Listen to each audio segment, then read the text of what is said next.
September about homeschool myths.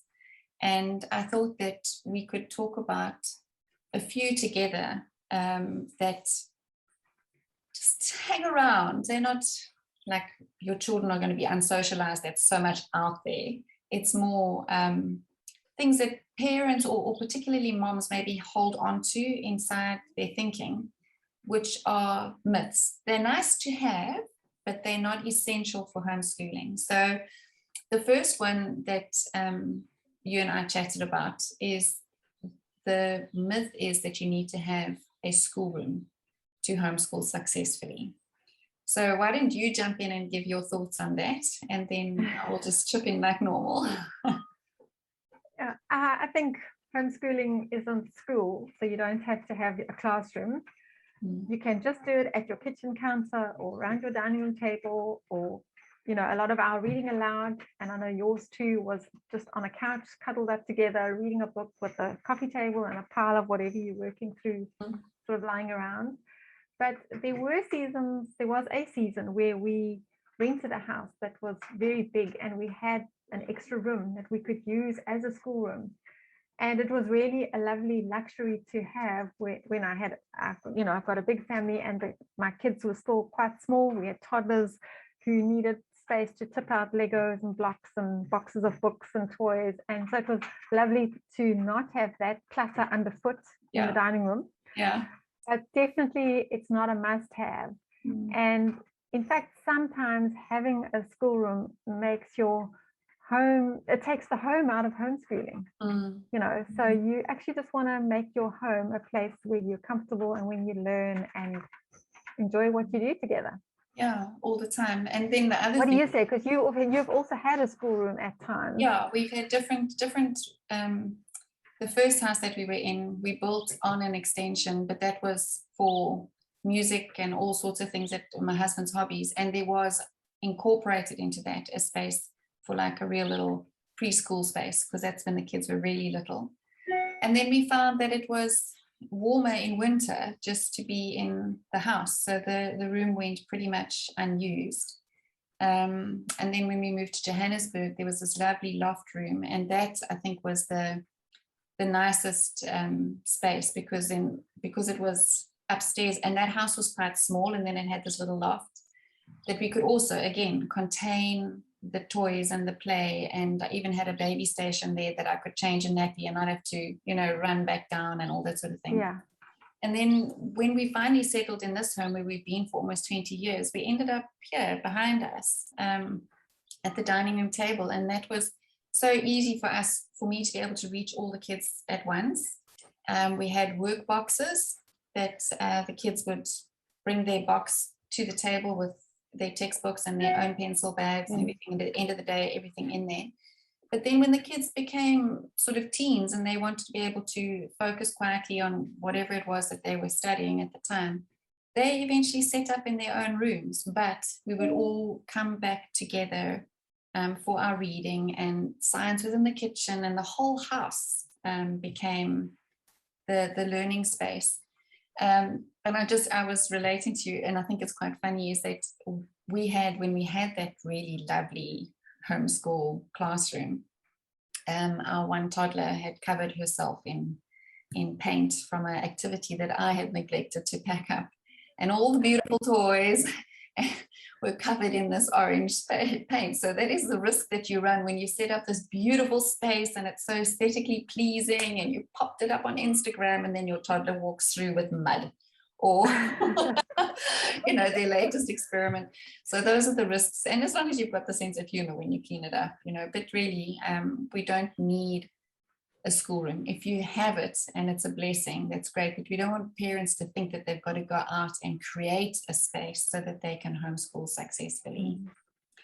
No, in fact, it's sometimes handy to have your kids working at the dining room table, the kitchen table in the house, because it means as a mom, you can keep an eye on them while you are doing your own chores or laundry or whatever it is, and, you know, everybody's close by. So you really, like you say, it's a myth. You don't have to have that.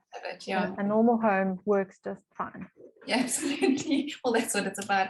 The other thing that I was thinking is that I don't know if it's around that much now, but perhaps when we all started out, a lot of parents felt that they needed to have some formal education, whether it was a teaching degree or even an undergrad in English or something like that, so that they could successfully teach. And we found that unless the parent's mind has been renewed, particularly with parents who were teacher trained and had worked in a school, that it was more of a stumbling block for them than it was an equipping, because they would try and replicate that image that they had of school in the home. So the next thing that I would say, it is a myth that we need to have any formal tertiary education. And in fact, some parents who haven't even got matrics have managed to homeschool successfully. So why do you think that is?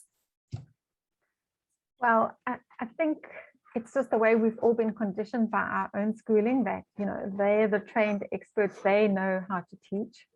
But there are also voices, and I get so irritated by certain people in the media who make comments about home education, and they imply that, you know, parents can't teach children properly, because they're imagining that home education is like school at home, and that the parent must be the source of all knowledge, like the teacher in the classroom.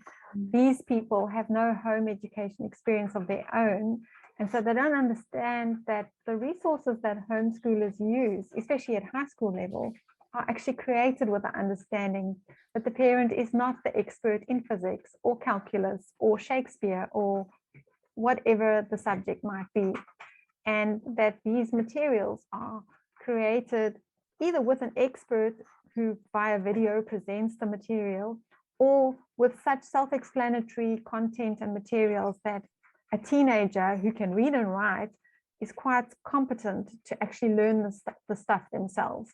Absolutely. And so when people make comments like that in the media, it really just irritates me, because I think it undermines the confidence of parents who are quite capable of supervising their children's learning. And that's what they are. They're supervisors, and they're co-learners, and they are cheerleaders. Yes. And that's what you need to be if you want to successfully homeschool your kids. Definitely, the co-learner is such a big thing. Sometimes when we talk, even if I talk to my parents and I'm talking all about the things, you know, space and universe and all that sort of thing, and they're kind of like, wow, when did you learn that? Well, I learned it because one of my children had a passion, and we learned together about it. And there's so many of those situations that you just give yourself over to the fact that you don't know everything, you don't need to, but what you do need to do is have a humble spirit and say, well, I don't know, but let's go find out together. Yes. And then you partners on this journey. The other one that I thought about in terms of a myth is you do not need to have an expensive curriculum to homeschool successfully. You and I know we both believe that investing in our children's education is something that needs to take priority, whether it's investment of our time or whether it's financial investment in purchasing different things, a how to read program or a science program or buying footprints, for example. But that doesn't necessarily, you know, it's not commutative. It's not, I buy an expensive curriculum, I will have a good homeschooling journey. So expense doesn't always mean success. Do you have some thoughts on that? Yeah, definitely. I've always got thoughts on homeschooling. But well, firstly, I mean, when I started homeschooling, we were living on one income. We were a young couple, you know, you're trying to pay off housing and cars, and you're really just trying to get yourself established financially. So there wasn't a lot of funds for homeschool materials. And so I bought what I felt was the basics, a maths and a language program, and used the library for the rest for a year or 2 or 3. I can't even remember how long before situations changed. And then I started investing in other materials. So you can do that. You can get by with the bare minimum. And, you know, back then there wasn't the world of free resources on internet line. that we have today. We didn't have access to the internet 24/7. It was still dial-up.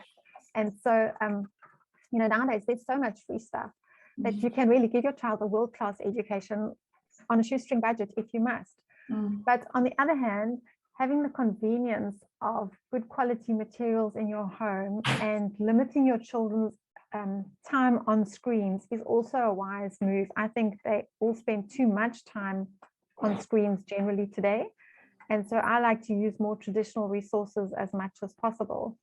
And so if you can invest in materials, and especially things that are reusable, yes, if you've got more than one child, then that's a great investment. And it really does make your life easy, and to have the convenience of all those things in your home so that you don't have to go to the library to search for a science textbook or a history book to read aloud or something like that. But you know, if your circumstances don't allow that, then you can still homeschool. I think that's the point. And we just have to be wise with our finances and do what we can with what we have. Yeah, fantastic. Well, I think that's a good few things for folks to think about. So all you want to do is homeschool, and I think that our hearts are in the right place, and we want to spend time with our children and be involved in their lives. A schoolroom, expensive curriculum, and a teaching degree don't rank very high. They don't guarantee success. Absolutely. Well, great chatting.